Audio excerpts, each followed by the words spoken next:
Mga pagbasa ng mga salita ng makapangyarihang Diyos ukol sa paghahangad sa katotohanan. Paano sikaping mata mo ang katotohanan? 4. Pag-usapan natin ngayon ang tungkol sa pagkakasakit.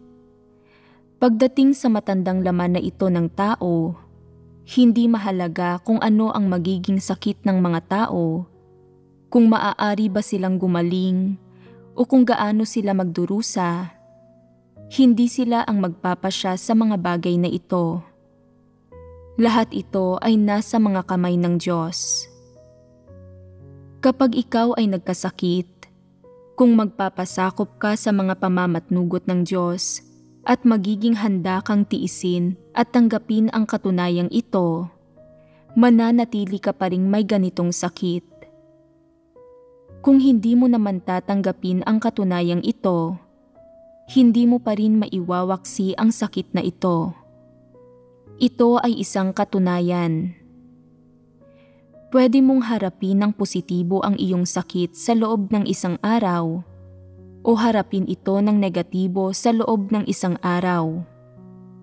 Ibig sabihin, anuman ang iyong saloobin, hindi mo mababago ang katunayang may sakit ka.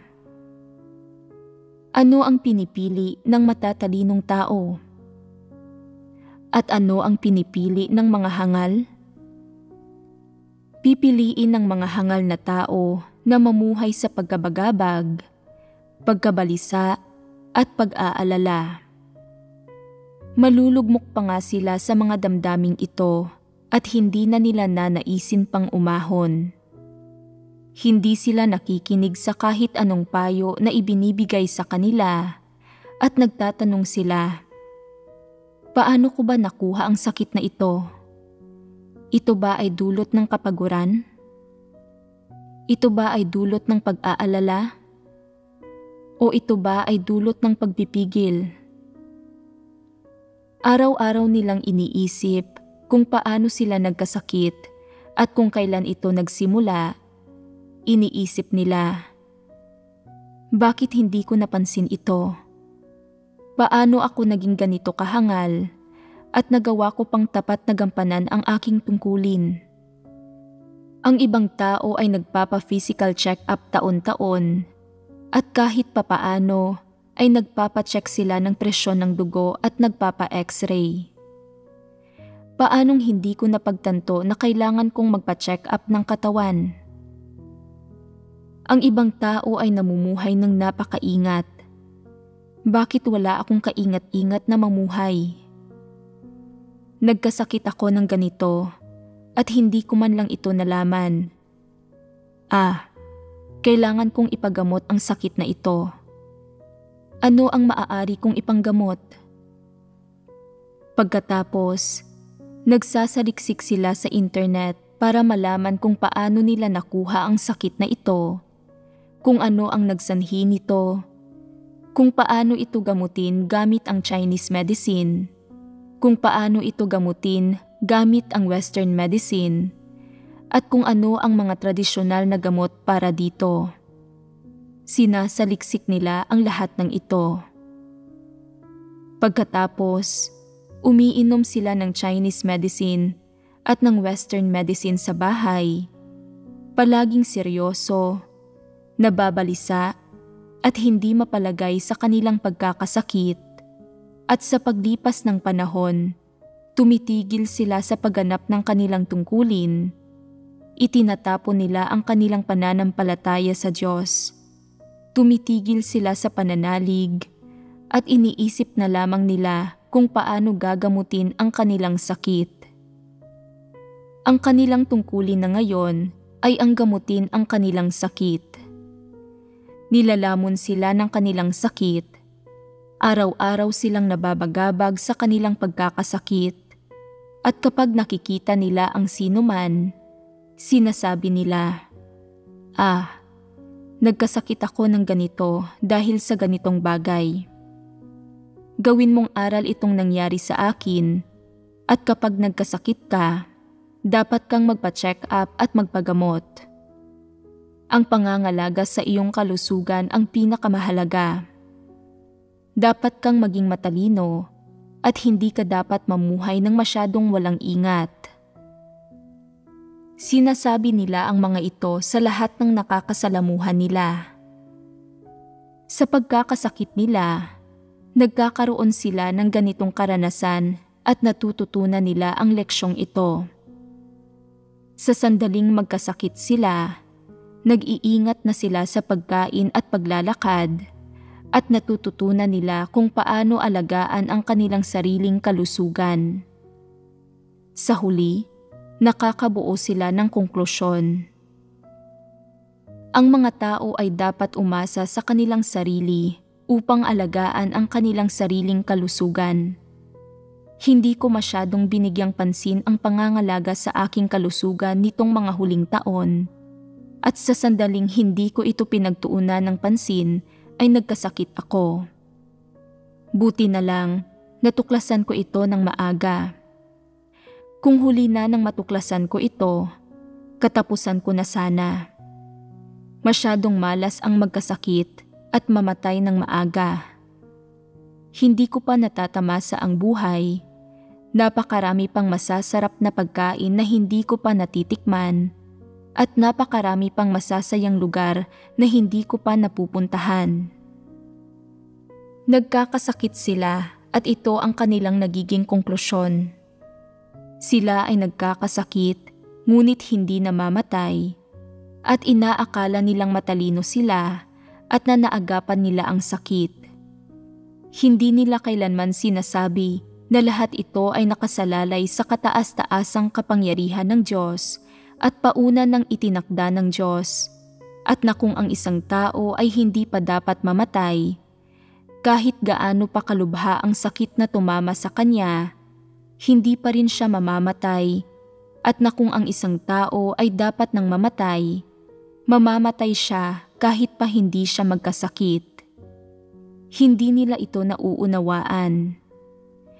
Iniisip nila na naging matalino sila dahil sa kanilang sakit. Ngunit sa totoo lang, masyado silang nagpapadala sa kanilang katalinuhan at sila ay labis na hangal. Kapag ang mga taong naghahangad sa katotohanan ay nahaharap sa sakit, malulugmok ba sila sa mga damdamin ng pagkabagabag, pagkabalisa at pag-aalala? Paano nila haharapin ang pagkakasakit? Una, nagagawa nilang magpasakop at habang sila ay may sakit, hinahangad nilang maunawaan ang mga layunin ng Diyos at pagnilayan kung anong mga tiwaling disposisyon ang mayroon sila. Maaari bang malutas ng iilang salitang ito ang problema? Kung ang ginagawa lang nila ay ang magnilay, hindi ba't kakailanganin pa rin nilang gamutin ang kanilang sakit? Maghahanap din sila ng lunas. Oo. Kung ito ay isang sakit na dapat gamutin, isang malubhang karamdaman, o isang sakit na maaaring lumubha kung hindi mo ito ipapagamot, kinakailangan itong gamutin. Ito ang ginagawa ng matatalinong tao. Kapag ang mga hangal na tao ay walang sakit, palagi silang nag-aalala. May sakit kaya ako? At kung may sakit nga ako, lalala ba ito? Tatamaan ba ako ng ganoong sakit? At kung tatamaan nga ako ng ganoong sakit, mamamatay ba ako ng maaga? Magiging napakasakit ba kapag namatay ako? Magiging masaya ba ang aking buhay? Kung magkakasakit ako ng ganoon, dapat na ba akong magsaayos ng mga bagay-bagay para sa aking kamatayan at magsaya sa buhay ko hanggat maaari? Ang mga hangal na tao ay madalas na mababagabag, mababalisa at mag-aalala tungkol sa mga ganitong bagay. Hindi nila kailanman hinahanap ang katotohanan o hinahanap ang mga katotohanang dapat nilang maunawaan sa usaping ito. Sa kabilang banda, ang matatalinong tao ay may kaunting pagkaunawa at kabatiran dito kapag ibang tao ang nagkakasakit o kapag sila mismo ay wala pang sakit. Kaya, anong pagkaunawa at kabatiran ang dapat mayroon sila? Una sa lahat, lalagpasan ba ng sakit ang isang tao dahil siya ay nababagabag, nababalisa at nag-aalala? Sabihin ninyo sa akin, hindi ba't nakatadhana na ang pagkakasakit ng isang tao kung ano ang magiging lagay ng kalusugan niya sa isang partikular na edad at kung siya ba ay dadapuan ng malubha o seryosong karamdaman?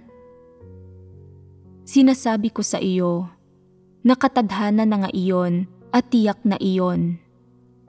Hindi natin pag-uusapan ngayon kung paanong pauna nang itinatakda ng Diyos ang mga bagay para sa iyo. Malinaw na alam ng lahat ang hitsura, ang mga katangian ng mukha, ang hugis ng katawan, at ang petsa ng kapanganakan ng mga tao. Ang mga walang pananampalatayang manghuhula, astrologo, at nakakabasa ng mga bituin at palad ng mga tao, ay nalalaman batay sa mga palad, mukha, at petsa ng kapanganakan ng mga tao kung kailan sasapit sa mga ito ang sakuna at kung kailan mahaharap ang mga ito sa pagkasawi. Ang mga bagay na ito ay nakatakda na. Kaya, kapag may nagkakasakit, ito ay tila dulot ng pagkapagod, ng pagkagalit, o dahil sa mahirap nilang pamumuhay at kakulangan sa nutrisyon. Maaaring tila ganito ito sa panlabas. Ganito ang sitwasyon ng lahat ng tao, kaya bakit may ilang taong nagkakaroon ng sakit na ito at ang iba naman ay hindi, samantalang halos magkakaedad lang naman sila? Nakatadhana bang mangyari ito? Sa madaling salita, nakatadhana na ito. Paano natin ito sasabihin sa mga salitang naaayon sa katotohanan?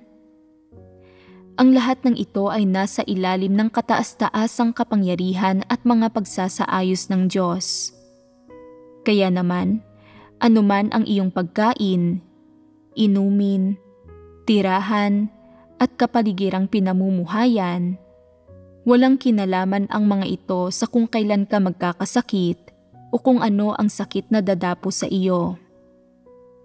Ang mga taong hindi nananalig sa Diyos ay palaging naghahanap ng mga dahilan mula sa isang obhetibong pananaw at palaging binibigyang diin ang mga sanhi ng sakit, sinasabing, kailangan mong higit na mag-ehersisyo at kumain ka ng mas maraming gulay at bawasan mo ang karne. Totoo ba ito? Kahit ang mga taong hindi kumakain ng karne ay maaari pa ring magkaroon ng alta presyon at diabetes, at ang mga vegetarian ay maaari pa ring magkaroon ng mataas na kolesterol. Ang siyensya ng medisina ay hindi pa nagbibigay ng tumpak o makatwirang paliwanag tungkol sa mga bagay na ito. Sinasabi ko sa iyo, ang lahat ng iba't ibang pagkain na nilikha ng Diyos para sa tao ay mga pagkain na nararapat na kainin ng tao. Huwag lamang maging malabis sa pagkain nito at sa halip ay maghinay-hinay lang sa pagkain. Kailangan mong matutunan kung paano alagaan ang iyong kalusugan, ngunit ang palaging pagnanais na pag-aralan kung paano maiiwasan ang sakit ay mali. Gaya ng sinabi natin kanina, kung ano ang magiging kalagayan ng kalusugan ng isang tao sa isang partikular na edad at kung siya ba ay magkakaroon ng malubhang sakit ay pawang isinasaayos ng Diyos. Ang mga walang pananampalataya ay hindi naniniwala sa Diyos at naghahanap sila ng tao na kayang alamin ang mga bagay na ito batay sa mga palad, petsa ng kapanganakan, at mukha, at pinaniniwalaan nila ang mga bagay na ito. Nananalig ka sa Diyos at madalas kang makinig sa mga sermon at makipagbahaginan tungkol sa katotohanan. Kaya kung hindi ka naniniwala rito, ikaw ay walang iba kundi isang taong hindi nananampalataya. Kung tunay kang nananalig na ang lahat ay nasa mga kamay ng Diyos, dapat mong paniwalaan na ang mga bagay na ito, ang malulubhang sakit, malalalang sakit, mga simpleng sakit, at ang kalusugan ay lahat nasa sa ilalim sa kataas-taasang kapangyarihan at mga pagsasaayos ng Diyos. Ang paglitaw ng isang malubhang sakit at kung ano ba ang magiging kalagayan ng kalusugan ng isang tao sa isang partikular na edad ay hindi mga bagay na nangyayari ng nagkataon lang, at ang maunawaan ito ay ang magkaroon ng positibo at tumpak na pag-unawa. Ito ba ay naaayon sa katotohanan? Ito ay naaayon sa katotohanan. Ito ang katotohanan. Dapat mong tanggapin ito, at ang iyong saloobin at mga pananaw sa bagay na ito ay dapat na magbago. At ano ang nalulutas sa sandaling magbago ang mga bagay na ito? Hindi ba't nalulutas na ang iyong mga damdamin ng pagkabagabag, pagkabalisa at pag-aalala? Kahit papaano man lang, ang iyong mga negatibong emosyon ng pagkabagabag, pagkabalisa at pag-aalala tungkol sa pagkakasakit ay nalulutas sa teorya. Dahil binago na ng iyong pagkaunawa ang iyong mga kaisipan at pananaw, nalulutas na nito ang iyong mga negatibong emosyon. Isang aspekto ito. Hindi mababago ng kalooban ng tao kung magkakasakit ba ang isang tao o hindi, kung anong malubhang sakit ang dadapo sa kanya, at kung ano ang magiging kalagayan ng kalusugan niya sa bawat yugto ng kanyang buhay, kundi ito ay pawang pauna ng itinakda ng Diyos.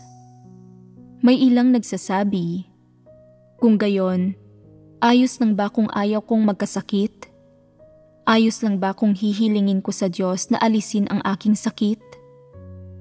Ayos lang ba kung nais kong hilingin sa Diyos na ilayo ako sa sakuna at kasawiang ito?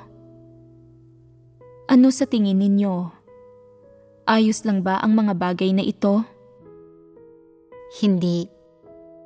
Sinasabi ninyo ito ng may kumpiyansa, ngunit walang malinaw na nakakaunawa sa mga bagay na ito. Marahil may isang taong tapat na gumaganap sa kanyang tungkulin at may determinasyong hangarin ang katotohanan, at siya ay napakahalaga sa ilang gawain ng sambahayan ng Diyos, at marahil ay inaalis sa kanya ng Diyos ang malubhang sakit na ito na nakakaapekto sa kanyang tungkulin, gawain, pisikal na enerhiya at lakas, dahil pinananagutan ng Diyos ang kanyang gawain. Pero mayroon bang taong ganito? Sino ang ganito? Hindi mo alam, hindi ba? Marahil ay may mga taong ganito. Kung talagang may mga taong ganito, hindi ba't magagawa ng Diyos na alisin ang kanilang sakit o kasawian sa isang salita lamang? Hindi ba't magagawa ito ng Diyos sa pamamagitan lamang ng pag-iisip? Iisipin ng Diyos, ang taong ito ay makakaranas ng sakit sa isang partikular na buwan sa ganitong edad. Ngayon ay sobrang abala siya sa kanyang trabaho, kaya hindi siya dadapuan ng sakit na ito. Hindi niya kailangang maranasan ang sakit na ito. Hayaan nang lagpasan siya nito. Walang dahilan para hindi ito mangyari, at kakailanganin lamang nito ng isang salita mula sa Diyos. Tama ba? Pero sino ang makakatanggap ng gayong pagpapala? Iyong tunay na may gayong determinasyon at katapatan, at iyong tunay na makagaganap ng ganitong papel sa gawain ng Diyos, siya ang maaaring tumanggap ng gayong pagpapala. Hindi ito ang paksang kailangan nating pag-usapan, kaya hindi natin ito pag-uusapan ngayon. Ang ating pinag-uusapan ay ang pagkakasakit. Ito ay isang bagay na mararanasan ng karamihan ng tao sa kanilang buhay. Kaya naman, kung anong uri ng sakit ang dadapo sa katawan ng mga tao, sa kung anong oras o edad, at kung ano ang magiging kalagayan ng kanilang kalusugan, ay pawang mga bagay na isinasaayos ng Diyos at hindi maaaring ang mga tao ang magpasya ng mga bagay na ito. Tulad ng kung kailan ipinanganak ang isang tao, hindi sila ang maaaring magpasya nito. Kaya hindi ba't kahangalan na mabagabag, mabalisa, at mag-alala sa mga bagay na hindi naman ikaw ang makapagpapasya? Dapat ay lutasin ng mga tao ang mga bagay na kaya nilang lutasin, at para naman sa mga bagay na hindi nila kayang gawin, dapat nilang hintayin ang Diyos. Dapat magpasakop ng tahimik ang mga tao at humingi sa Diyos ng proteksyon. Ito ang kaisipang dapat taglayin ng mga tao. Kapag talagang dumating na ang sakit at malapit na ang kamatayan, ang mga tao ay dapat magpasakop at hindi magreklamo o magrebelde laban sa Diyos o magsabi ng mga bagay na lumalapastangan sa Diyos o ng mga bagay na umaatake sa Kanya. Sa halip, ang mga tao ay dapat na tumindig bilang mga nilikha at danasin at pahalagahan ang lahat ng nagmumula sa Diyos. Hindi nila dapat subukan na pumili ng mga bagay para sa kanilang sarili. Ito ay dapat maging isang espesyal na karanasan na nagpapasagana sa iyong buhay at hindi naman ito masamang bagay, hindi ba? Kaya naman, pagdating sa pagkakasakit, dapat munang lutasin ng mga tao ang kanilang mga maling kaisipan at pananaw ukol sa sanhi ng sakit at pagkatapos ay hindi na sila mag-aalala tungkol dito. Bukod dito, ang mga tao ay walang karapatan na kontrolin ang mga bagay na nalalaman o hindi nalalaman at wala rin silang kakayahang kontrolin ang mga ito sapagkat lahat ng bagay na ito ay nasa ilalim ng kataas-taasang kapangyarihan ng Diyos. Ang saloobin at prinsipyo ng pagsasagawa na dapat mayroon ang mga tao ay ang maghintay at magpasakop. Mula sa pagkaunawa hanggang sa pagsasagawa, ang lahat ay dapat gawin ayon sa mga katotohanang prinsipyo. Ito ang paghahangad sa katotohanan. Ang ilang tao ay laging nag-aalala sa kanilang sakit, sinasabing, "Kakayanin ko ba kung lulubha ang sakit ko? Kung lalala ang kondisyon ko, ikamamatay ko ba ito? Kakailanganin ko bang magpa-opera? At kung magpapa-opera ako, mamamatay ba ako habang inooperahan? Nagpasakop na ako. Babawiin ba ng Diyos ang buhay ko dahil sa sakit na ito?" Ano ang silbi ng pag-iisip ng mga bagay na ito? Kung hindi mo maiwasang isipin ang mga bagay na ito, dapat kang manalangin sa Diyos. Walang saysay na umasa sa iyong sarili, tiyak na hindi mo ito kakayanin. Walang gustong magtiis ng karamdaman at walang taong napapangiti, nagagalak ng husto at nagdiriwang kapag siya ay nagkakasakit. Walang taong ganito dahil hindi ito normal na pagkatao. Kapag nagkakasakit ang mga normal na tao, palagi silang nagdurusa at nalulungkot at may limitasyon ang kaya nilang tiisin. Subalit may isang bagay na dapat tandaan. Kung palagi nalang iniisip ng mga tao na umasa sa kanilang sariling lakas kapag may sakit sila para mawala ang kanilang sakit at maalpasan nila ito, ano ang magiging resulta sa huli? Bukod sa kanilang pagkakasakit, hindi ba't mas lalo pa silang magdurusa at malulungkot? Kaya habang mas nababalot ng sakit ang mga tao, mas dapat nilang hanapin ang katotohanan at mas dapat nilang hanapin ang paraan ng pagsasagawa upang maging ayon sa mga layunin ng Diyos. Habang mas nababalot ng sakit ang mga tao, mas dapat silang lumapit sa Diyos at kilalanin ang kanilang sariling katiwalian at ang mga hinihingi nila sa Diyos na hindi makatwiran. Habang mas nababalot ka ng sakit, mas nasusubok ang iyong tunay na pagpapasakop. Kaya naman, kapag ikaw ay may sakit, ang iyong abilidad na patuloy na magpasakop sa mga pamamatnugot ng Diyos at maghimagsik laban sa iyong mga reklamo at hindi makatwirang mga hinihingi ay nagpapakita na ikaw ay tunay na naghahangad sa katotohanan at tunay na nagpapasakop sa Diyos, na ikaw ay nagpapatotoo na ang iyong katapatan at pagpapasakop sa Diyos ay totoo at makapapasa sa pagsubok, at na ang iyong katapatan at pagpapasakop sa Diyos ay hindi lamang mga islogan at doktrina. Ito ang dapat isagawa ng mga tao kapag sila ay nagkakasakit. Kapag ikaw ay may sakit, ito ay upang ilantad ang lahat ng iyong hindi makatwirang mga hinihingi at iyong hindi makatotohanang mga imahinasyon at kuro-kuro tungkol sa Diyos. At ito rin ay upang subukin ang iyong pananampalataya sa Diyos at pagpapasakop sa Kanya. Kung papasa ka sa pagsubok na may ganitong mga bagay, mayroon kang tunay na patotoo at tunay na ebidensya sa iyong pananampalataya sa Diyos, katapatan sa Kanya at pagpapasakop sa Kanya. Ito ang nais ng Diyos at ito ang dapat taglayin at ipamuhay ng isang nilikha. Hindi ba't pawang positibo ang mga bagay na ito? Ang lahat ng ito ay mga bagay na dapat hangarin ng mga tao.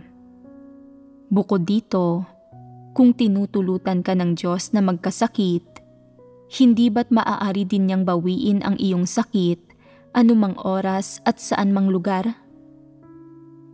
Kayang bawiin ng Diyos ang iyong sakit anumang oras at saan mang lugar, kaya hindi ba't kaya rin niyang panatilihin ang sakit sa iyong katawan at hindi ito kailanman mawala?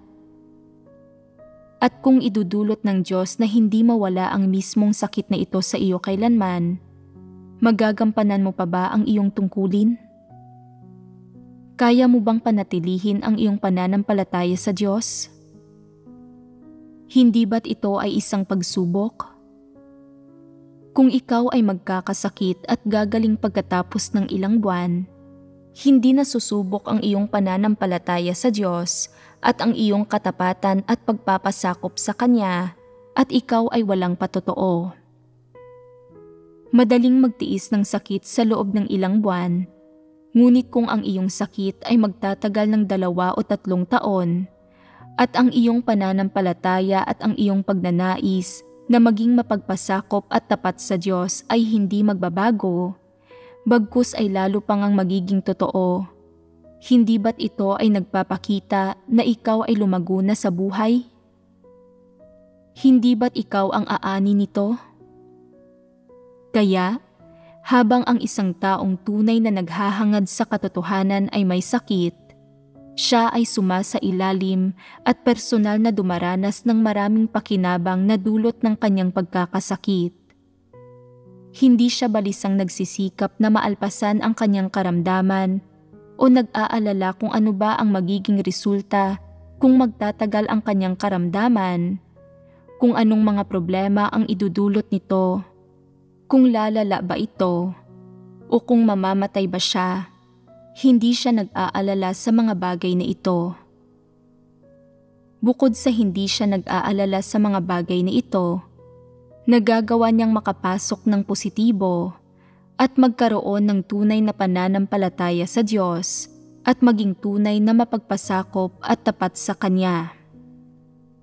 Sa pagsasagawa sa ganitong paraan, siya ay nagkakaroon ng patotoo at ito rin ay lubos na nakakatulong sa kanyang buhay pagpasok at pagbabago ng disposisyon at nagtatatag ng matibay na pundasyon para sa kanyang pagkakamit ng kaligtasan. Napakaganda niyon. Bukod dito, maaaring malubha o simple lamang ang sakit, ngunit ito man ay malubha o simple, ay palagi nitong pinipino ang mga tao. Pagkatapos dumanas ng karamdaman, hindi nawawala ang pananampalataya ng mga tao sa Diyos. Sila ay mapagpasakop at hindi nagrereklamo. Ang kanilang ugali ay katanggap-tanggap sa pangkalahatan at may naaani sila pagkatapos nilang gumaling at lubos silang nasisiyahan. Ito ang nangyayari kapag ang mga tao ay nakakaranas ng karaniwang sakit. Hindi sila nagkakasakit ng matagal at nakakaya nilang tiisin ito. At ang sakit ay nasa saklaw ng kanilang kayang tiisin. Gayunpaman, mayroong ilang sakit na bumabalik at lumalala kahit bumuti na ito pagkatapos gamutin ng ilang panahon. Ito ay nangyayari ng paulit-ulit hanggang sa ang sakit ay umabot na sa antas na hindi na ito magagamot pa at ang lahat ng paraang mayroon ang modernong medisina ay wala na ring bisa. Ano ang antas na nararating ng karamdaman? Nararating nito ang antas kung saan ang taong may karamdaman ay maaaring mamatay saan mang lugar at anumang oras. Ano ang ipinapakita nito? Ipinapakita nitong limitado na ang buhay ng taong iyon. Hindi ito ang panahon na siya ay walang sakit at ang kamatayan ay malayo pa at hindi nararamdaman. Sa halip, nararamdaman ng taong iyon na malapit na ang araw ng kanyang kamatayan at nahaharap na siya sa kamatayan. Ang pagharap sa kamatayan ay ang pagdating ng pinakamahirap at pinakakritikal na oras sa buhay ng isang tao. Kaya ano ang gagawin mo? Ang mga taong nababagabag, nababalisa, at nag-aalala ay palaging mababalisa, mababagabag, at mag-aalala tungkol sa kanilang kamatayan, hanggang sa wakas ay dumating na ang pinakamahirap na sandali sa kanilang buhay at ang bagay na kanilang ikinababalisa, ikinababagabag, at ipinag-aalala ay nangyari na sa wakas. Habang mas natatakot sila sa kamatayan, mas napapalapit sila sa kamatayan at mas ayaw nilang harapin ito kaagad. Gayunpaman, binibigla sila ng kamatayan. Ano ang kanilang dapat gagawin? Susubukan ba nilang takasan ang kamatayan, tanggihan ang kamatayan, labanan ang kamatayan, magreklamo tungkol dito, o susubukan ba nilang makipagtawaran sa Diyos? Alin sa mga paraang ito ang gagana? Walang gagana sa mga ito at ang kanilang pagkabagabag at pagkabalisa ay walang silbi. Ano ang pinakamalungkot na bagay kapag narating na nila ang oras ng kanilang kamatayan? Dati ay nasisiyahan sila sa pagkain ng adobong baboy, ngunit sa mga nagdaang taon ay hindi na nila ito masyadong nakakain at labis na silang nagdusa at nasa dulo na sila ng kanilang buhay. Naiisip nila ang adobong baboy at nais na makakain itong muli. Ngunit hindi na kaya ng kanilang kalusugan at hindi na nila ito pwedeng kainin, masyado itong mamantika. Dati ay mahilig silang magpaganda at magbihis. Ngayon ay malapit na silang mamatay at ang nagagawa na lang nila ay ang tingnan ang kanilang aparador na puno ng magagandang damit. Hindi nila maisuot ang alinman sa mga ito. Sobrang nakakalungkot ang kamatayan. Ang kamatayan ang pinakamasakit sa lahat at kapag naiisip nila ito, parang pinipihit ang isang kutsilyong nakatarak sa kanilang puso at ang lahat ng buto sa kanilang buong katawan ay nanlalambot.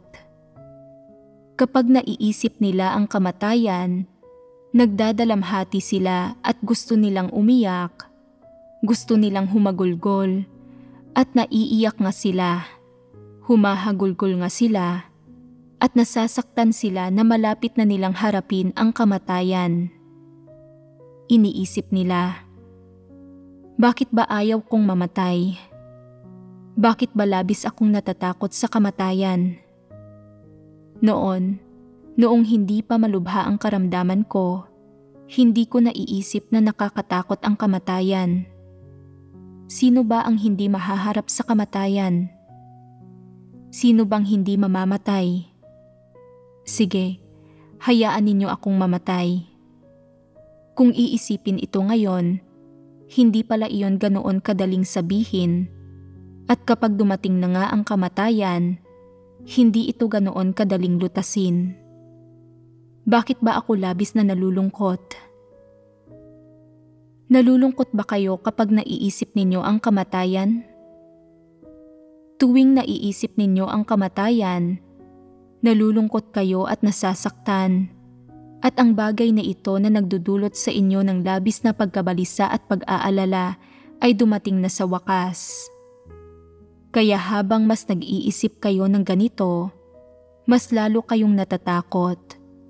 Pakiramdam ninyo ay mas lalo kayong walang magawa at mas lalo kayong nagdurusa.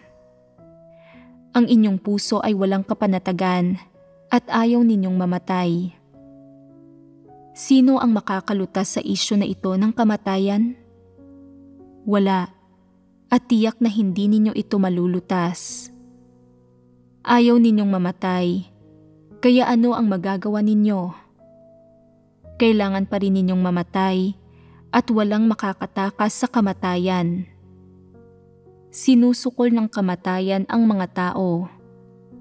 Sa kanilang puso, ayaw nilang mamatay, ngunit ang tanging naiisip nila ay ang kamatayan, at hindi ba't ito ay isang halimbawa ng pagkamatay na bago pa man sila tunay na mamatay? Talaga bang mamamatay sila? Sino ang nangangahas na sabihin ng tiyak kung kailan sila mamamatay o anong taon sila mamamatay? Sino ang makakaalam sa mga bagay na ito? May ilan na nagsasabi, "Nagpahula ako ng aking kapalaran at alam ko ang taon, buwan at araw ng aking kamatayan at kung paano ako mamamatay." Nangangahas ka bang sabihin ito ng nakatitiyak? Hindi mo ito matitiyak. Hindi mo alam kung kailan ka mamamatay. Hindi ito ang pangunahing bagay. Ang kritikal na bagay ay kung ano ang magiging saloobin mo kapag ang iyong sakit ay talagang inilalapit ka na sa kamatayan. Ito ay isang katanungang dapat mong pagnilay-nilayan at pag-isipan. Haharapin mo ba ang kamatayan ng may saloobin ng pagpapasakop? O haharapin mo ba ang kamatayan ng may saloobin ng pagtutol, pagtanggi o pag-ayaw? Anong saloobin ang dapat mayroon ka? Isang saloobin ng pagpapasakop. Ang pagpapasakop na ito ay hindi makakamtan at maisasagawa sa pamamagitan lamang ng pagsasabi nito. Paano mo makakamit ang pagpapasakop na ito? Anong pag-unawa ang kailangang mayroon ka bago ka maging handang magpasakop? Hindi ito simple, hindi ba? Kaya sabihin ninyo kung ano ang nasa inyong puso. Kung ako ay magkakasakit ng malubha, iisipin ko na mamatay man ako. Lahat ito ay nasa ilalim ng kataas-taasang kapangyarihan ng Diyos, at lahat ito ay isinaayos niya. Ang tao ay lubos na nagawang tiwali, kaya kung mamamatay ako, ito ay dahil sa pagiging matuwid ng Diyos. Hindi naman sa dapat talaga akong mabuhay. Hindi kwalipikado ang tao na humingi ng gayon sa Diyos. Bukod dito, iniisip ko na ngayong nananalig na ako sa Diyos, kahit anong mangyari, nakita ko na ang tamang landas sa buhay at naunawaan ko na ang napakaraming katotohanan. Kaya kahit pamamatay ako ng maaga, sulit na sulit pa rin ang lahat ng ito. Ito ba ang tamang paraan ng pag-iisip? Ito ba ay nagtataglay ng isang partikular na teoryang sumusuporta rito? Sino pa ang magsasalita? Kung isang araw ay magkasakit nga ako at maaaring mamatay ako, imposible naman nang maiwasan pa ang kamatayan. Ito ang pauna ng pagtatakda at kataas-taasang kapangyarihan ng Diyos. At kahit gaano pa ako maaligaga o mag-alala, wala nang silbi ito. Dapat kong gugulin ang kakaunti kong natitirang oras sa pagtuon kung paano ko magagampanan ng maayos ang aking tungkulin. Kahit pa mamatay nga ako, wala akong pagsisisihan. Ang makapagpasakop sa Diyos at sa mga pagsasaayos ng Diyos hanggang sa huli ay labis na mas mainam kaysa sa mabuhay sa takot at pangamba. Ano ang tingin mo sa ganitong pagkaunawa? Hindi ba't mas mainam ito ng kaunti? Oo. Tama. Ganito mo dapat tingnan ang usapin ng kamatayan. Ang lahat ay haharap sa kamatayan sa buhay na ito. Ibig sabihin, ang kamatayan ang kakaharapin ng lahat sa dulo ng kanilang paglalakbay. Ngunit, maraming iba't ibang aspekto ang kamatayan. Isa rito ay, sa oras na pauna ng itinakda ng Diyos, na kumpleto mo na ang iyong misyon at tinutuldukan na ng Diyos ang iyong pisikal na buhay at nagwawakas na ang iyong pisikal na buhay, bagamat hindi ito nangangahulugang tapos na ang iyong buhay. Kapag ang isang tao ay wala ng laman, tapos na ang kanyang buhay. Totoo ba ito? Ang anyo ng pag-iral ng iyong buhay pagkatapos ng kamatayan ay nakasalalay sa kung paano mo tinrato ang gawain at mga salita ng Diyos habang ikaw ay nabubuhay pa. Ito ay napakahalaga. Ang anyo ng iyong pag-iral pagkatapos ng kamatayan o kung ikaw ba ay iiral o hindi ay nakasalalay sa iyong saloobin sa Diyos at sa katotohanan habang ikaw ay nabubuhay pa. Kung habang ikaw ay nabubuhay pa, kapag nahaharap ka sa kamatayan at sa lahat ng uri ng karamdaman, ang iyong saloobin sa katotohanan ay isang saloobin ng pagre-rebelde, pagtutol sa katotohanan, at pagdating ng oras ng katapusan ng iyong pisikal na buhay, sa paanong paraan ka iiral pagkatapos ng kamatayan. Tiyak na iiral ka sa ibang anyo at tiyak na hindi magpapatuloy ang iyong buhay.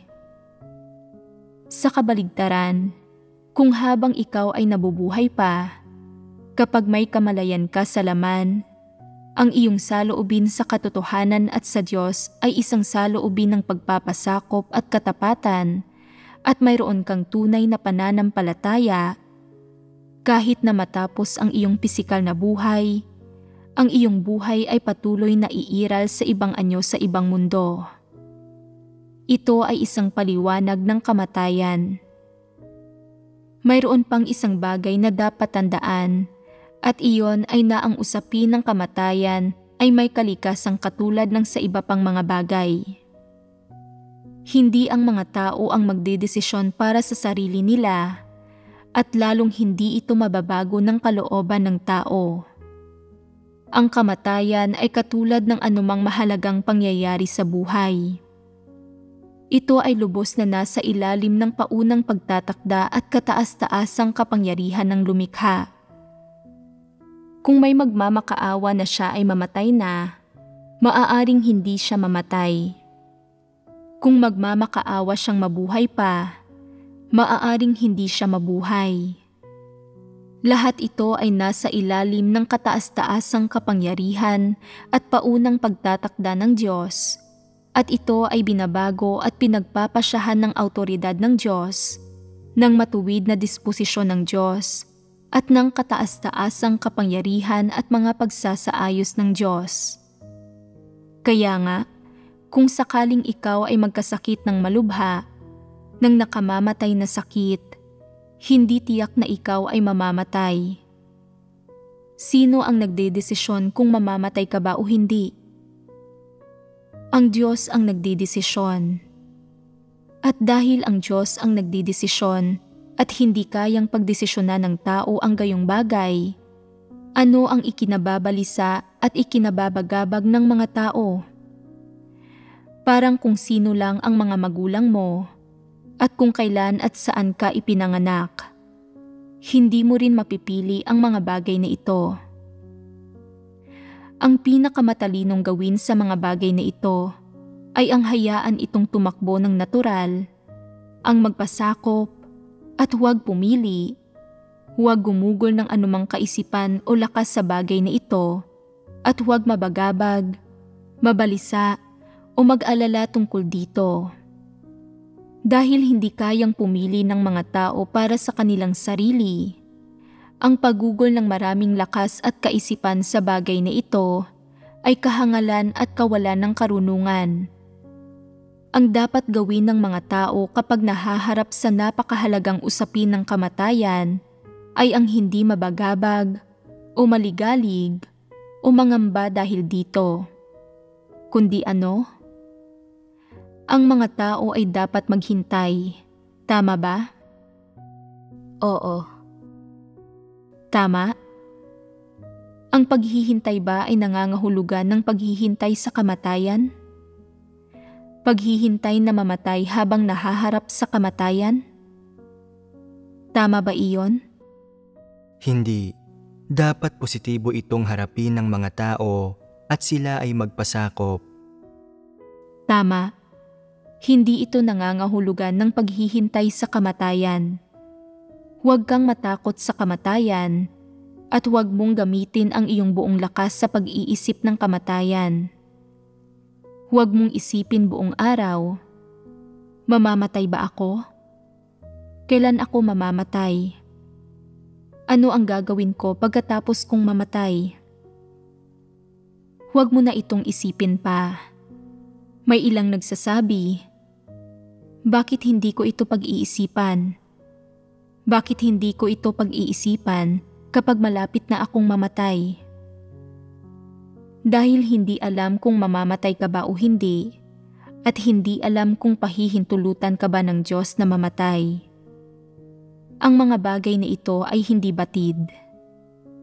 Partikular na hindi alam kung kailan ka mamamatay, saan ka mamamatay, anong oras ka mamamatay, o kung ano ang mararamdaman ng iyong katawan kapag ikaw ay namatay. Sa pagbiga sa iyong utak sa pag-iisip at pagninilay-nilay tungkol sa mga bagay na hindi mo alam at pagkabalisa at pag-aalala tungkol sa mga ito, hindi ba't nagiging hangal ka? Dahil nagiging hangal ka, hindi mo dapat pigain ang iyong utak tungkol sa mga bagay na ito. Anuman ang usaping kinakaharap ng mga tao, dapat lagi nila itong harapin ng may aktibo at positibong saloobin, at lalo nang mas totoo ito pagdating sa usapin ng kamatayan. Ang pagkakaroon ng aktibo at positibong saloobin ay hindi nangangahulugan ng pagsang-ayon sa kamatayan, paghihintay sa kamatayan, o positibo at aktibong paghahangad sa kamatayan. Kung hindi ito nangangahulugan ng paghahangad sa kamatayan, pagsang-ayon sa kamatayan, o paghihintay sa kamatayan, ano ang ibig sabihin nito? Pagpapasakop. Ang pagpapasakop ay isang uri ng saloobin sa usapin ng kamatayan, at ang pagbitiw sa kamatayan at ang hindi pag-iisip dito ang pinakamainam na paraan ng pagharap dito. May ilang nagsasabi, bakit hindi ito iisipin? Kung hindi ko ito pag-iisipan, mapagtatagumpayan ko ba ito? Kung hindi ko ito pag-iisipan, mabibitiwan ko ba ito? Oo. Magagawa mo iyon. At bakit ganoon? Sabihin mo sa akin, noong ipanganak ka ng iyong mga magulang, ikaw ba ang may ideya na ikaw ay maisilang? Ang iyong hitsura, ang iyong edad, ang industriyang pinagtatrabahuhan mo, ang katunayan na nandito ka ngayon at nakaupo, at ang iyong nararamdaman ngayon, ikaw ba ang nakaisip na maging ganito ang lahat? Hindi ikaw ang nakaisip na maging ganito ang lahat. Ito ay nangyari sa paglipas ng mga araw at buwan at sa pamamagitan ng iyong normal na pang-araw-araw na pamumuhay. Kada isang araw hanggang sa narating mo ang kinaroroonan mo ngayon at ito ay napakanatural. Ganoon din ang kamatayan. Nang hindi mo namamalayan, nagkakaedad ka hanggang sa nasa hustong gulang ka na, hanggang sa may edad ka na, hanggang sa matanda ka na, hanggang sa marating mo na ang mga huling taon ng iyong buhay at pagkatapos ay darating na ang kamatayan. Huwag mo na itong isipin. Hindi mo maiiwasan ang mga bagay na hindi mo iniisip sa pamamagitan ng hindi pag-iisip tungkol sa mga ito, at hindi rin darating ng maaga ang mga ito kung iisipin mo ang mga ito. Ang mga ito ay hindi mababago ng kalooban ng tao. Tama ba? Huwag nang isipin ang mga ito. Ano ang ibig kong sabihin sa huwag nang isipin ang mga ito? Dahil kung ang bagay na ito ay talagang mangyayari sa nalalapit na hinaharap, mararamdaman mong nagigipit ka kung palagi mo itong iniisip. Dahil sa kagipitang ito, matatakot ka sa buhay at pamumuhay, mawawalan ka ng aktibo at positibong saloobin, at sa halip ay mas lalo kang malulugmok sa depresyon. Dahil ang isang taong nahaharap sa kamatayan ay walang interes o positibong saloobin sa kahit anong bagay, nararamdaman lamang niya ang depresyon. Mamamatay siya, tapos na ang lahat, wala ng kabuluhan ang paghahangad ng anuman o paggawa ng anuman, wala na siyang inaasam o motibasyon, at ang lahat ng kanyang ginagawa ay para sa paghahanda sa kamatayan at pagtungo sa kamatayan, kaya ano ang kabuluhan ng anumang ginagawa niya? Kaya naman, ang lahat ng kanyang ginagawa ay mayroong mga elemento at kalikasan ng pagkanegatibo at ng kamatayan. Kaya, magagawa mo bang hindi isipin ang kamatayan? Madali bang magawa ito? Kung ang usaping ito ay resulta lamang ng iyong sariling pag-iisip at imahinasyon, inaalarma mo lamang ang sarili mo, tinatakot mo ang iyong sarili, at sadyang hindi ito mangyayari sa nalalapit na hinaharap, kaya bakit mo pa ito iniisip? Dahil dito ay mas lalong hindi na kinakailangan pang isipin ang kamatayan. Ang dapat na mangyari ay palaging mangyayari. Ang hindi dapat mangyari ay hindi mangyayari paano mo man ito isipin.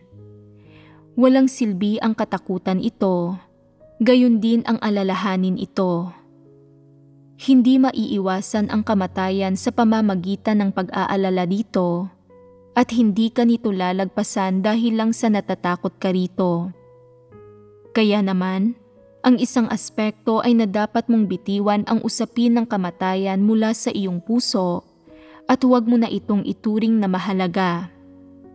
Dapat mo itong ipagkatiwala sa Diyos na para bang walang kinalaman sa iyo ang kamatayan.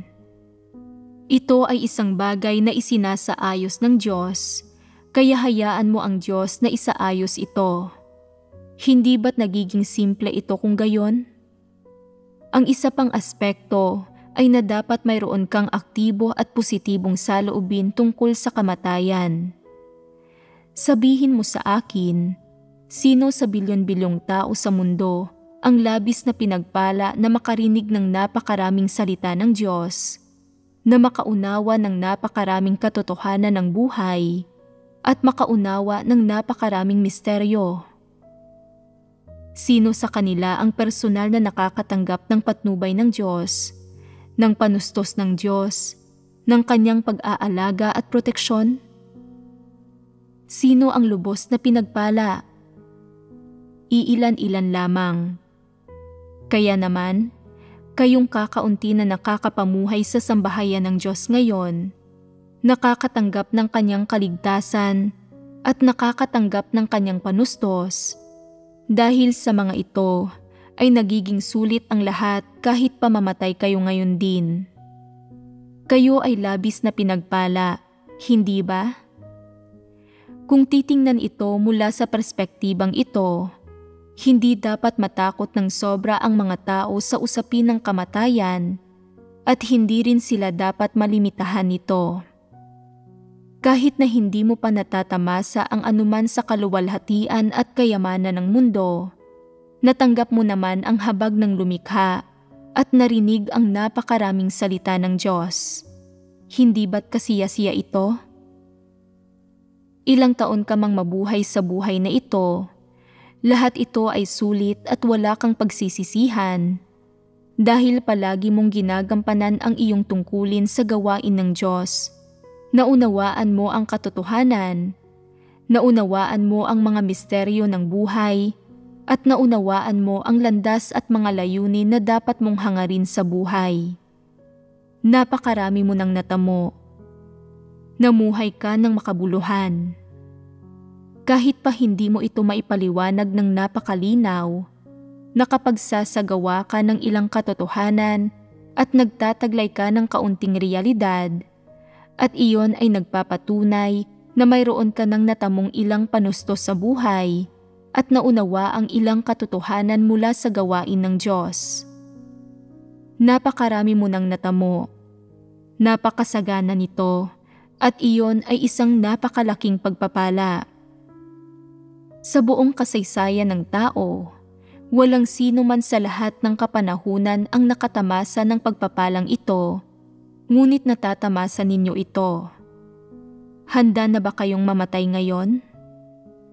Kung may gayong kahandaan, ang inyong saloobin sa kamatayan ay magiging tunay na mapagpasakop.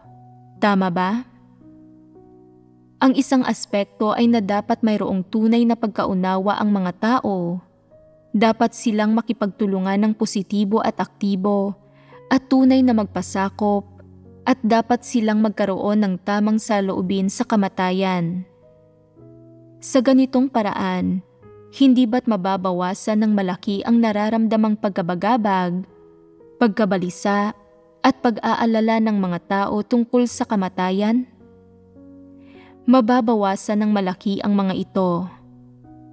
May ilang taong nagsasabi, kakatapos ko lang pakinggan ang pagbabahaging ito, ngunit parang hindi masyadong nabawasan ang aking pagkabagabag, pagkabalisa at pag-aalala. Siguro ay hindi ito agad-agad. Partikular na naiisip palagi ng matatanda at ng mga taong may karamdaman ang tungkol sa kamatayan. Alam ng mga tao ang sarili nilang mga suliranin. Kapag ang ilang tao ay matagal nang may sakit, ibinubuod nila ito at iniisip nilang, maraming taon na akong nananalig sa Diyos at ang mga taong may sakit na katulad ng sa akin ay matagal nang namatay. Kung sila ay muling isinilang, maaaring nasa edad 20 o 30 na sila ngayon. Maraming taon na akong nabubuhay dahil sa biyaya ng Diyos. Lahat ng ito ay ibinigay sa akin ng libre. Kung hindi ako nanalig sa Diyos, matagal na sana akong patay. Nang pumunta ako sa ospital para magpatingin, nagulat ang mga doktor. Napakalaki ng aking kalamangan at pagpapala. Kung namatay ako 20 taon na ang nakakaraan, hindi ko maririnig ang mga katotohanan at sermong ito at hindi ko mauunawaan ang mga ito. Kung namatay ako ng ganoon, wala akong matatamo. Kahit pa nabuhay ako ng matagal, lahat ito ay magiging walang kabuluhan at isang buhay na nasayang. Ngayon, nabuhay ako ng mas maraming taon at labis akong pinagpala. Hindi ko naisip ang kamatayan sa lahat ng mga taon na ito at hindi ko ito kinatatakutan. Kung ang mga tao ay laging takot sa kamatayan, palagi nilang iisipin ang lahat ng tanong tungkol sa kamatayan.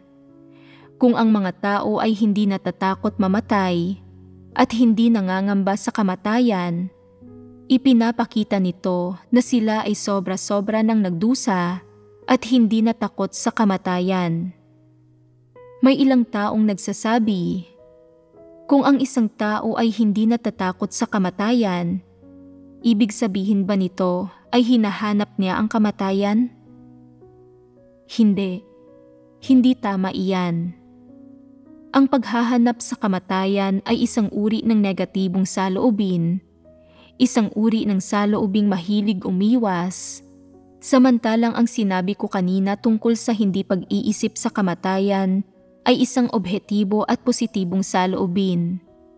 Ito ay pagwawalang bahala sa kamatayan, hindi pagturing na napakahalaga nito, hindi pag-iisip na ito ay isang malungkot at nakakabalisang pangyayari. Hindi na pag-aalala rito, hindi na pagkabahala rito, pagiging hindi na nagagapos ng kamatayan, at lubos ng pag-abandona rito.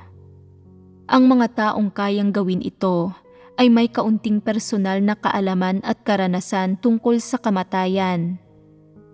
Kung ang isang tao ay palaging nagagapos at nalilimitahan ng karamdaman at kamatayan, palaging nalulugmok sa mga negatibong emosyon ng pagkabagabag, pagkabalisa at pag-aalala, hindi normal na nagagampanan ang kanyang tungkulin o normal na nakakapamuhay. Dapat higit pa siyang makinig sa patotoong batay sa karanasan tungkol sa kamatayan.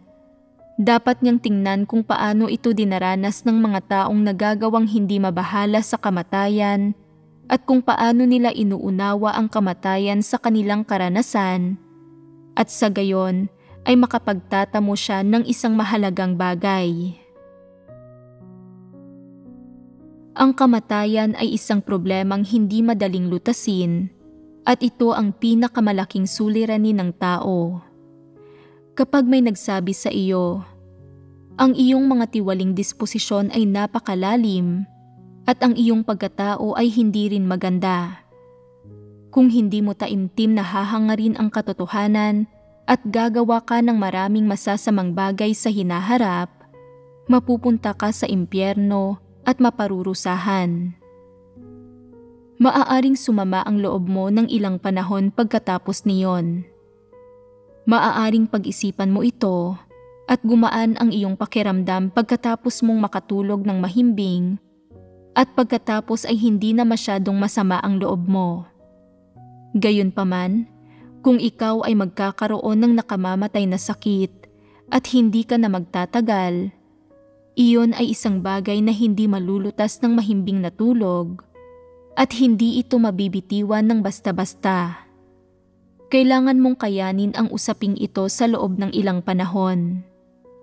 Ang mga tunay na naghahangad sa katotohanan ay maaaring kalimutan ang usaping ito, hanapin ang katotohanan sa lahat ng bagay at gamitin ang katotohanan upang malutas ito.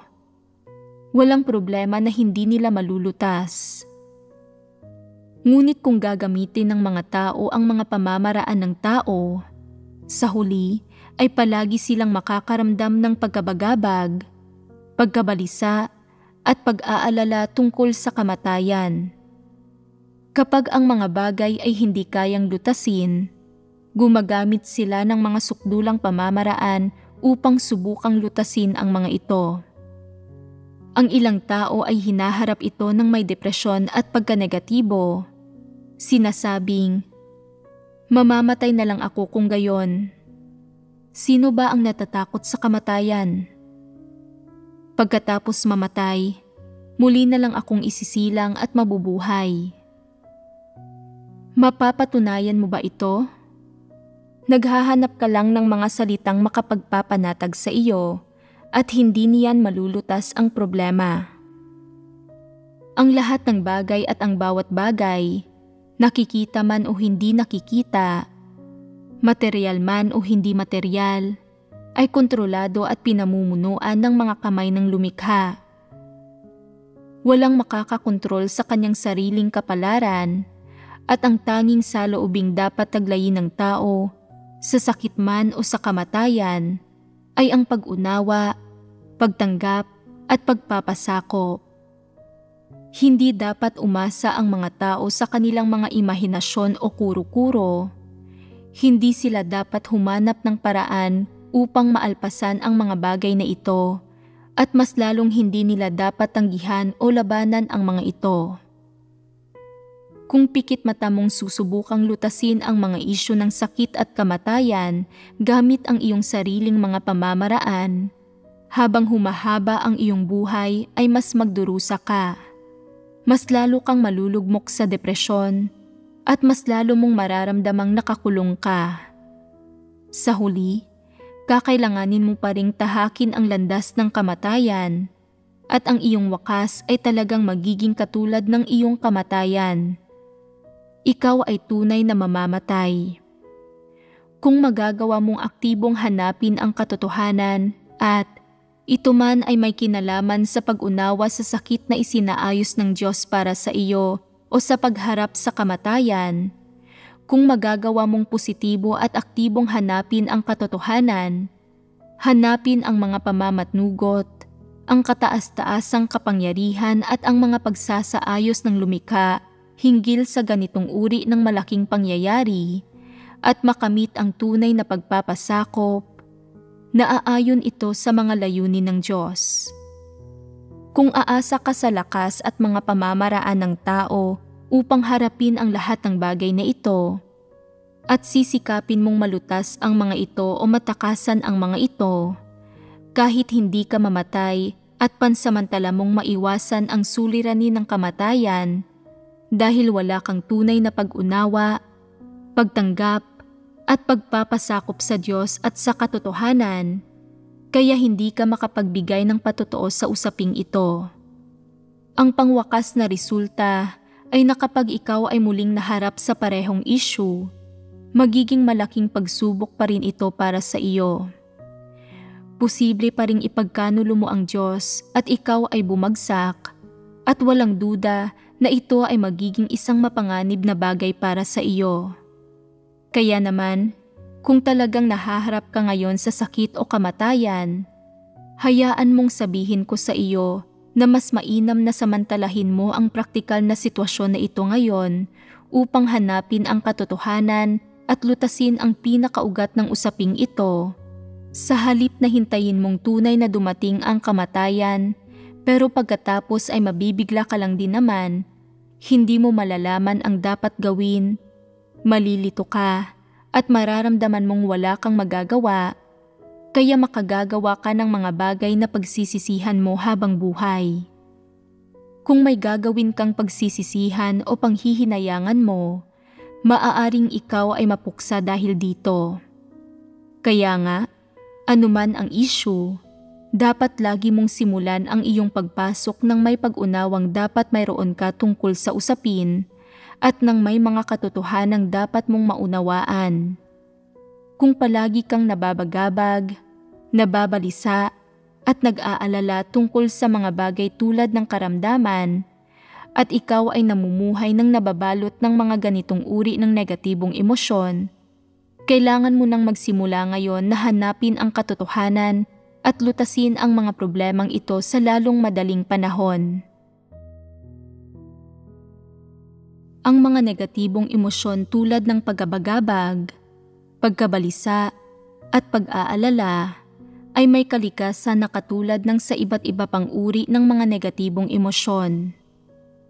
Ang lahat ng ito ay mga uri ng negatibong emosyon na lumilitaw sa mga tao dahil hindi nila nauunawaan ang katotohanan at namumuhay silang nagagapos ng kanilang maraming sataniko at tiwaling disposisyon, o sila ay namumuhay ng naliligalig at naaapektuhan ng iba't ibang uri ng satanikong kaisipan.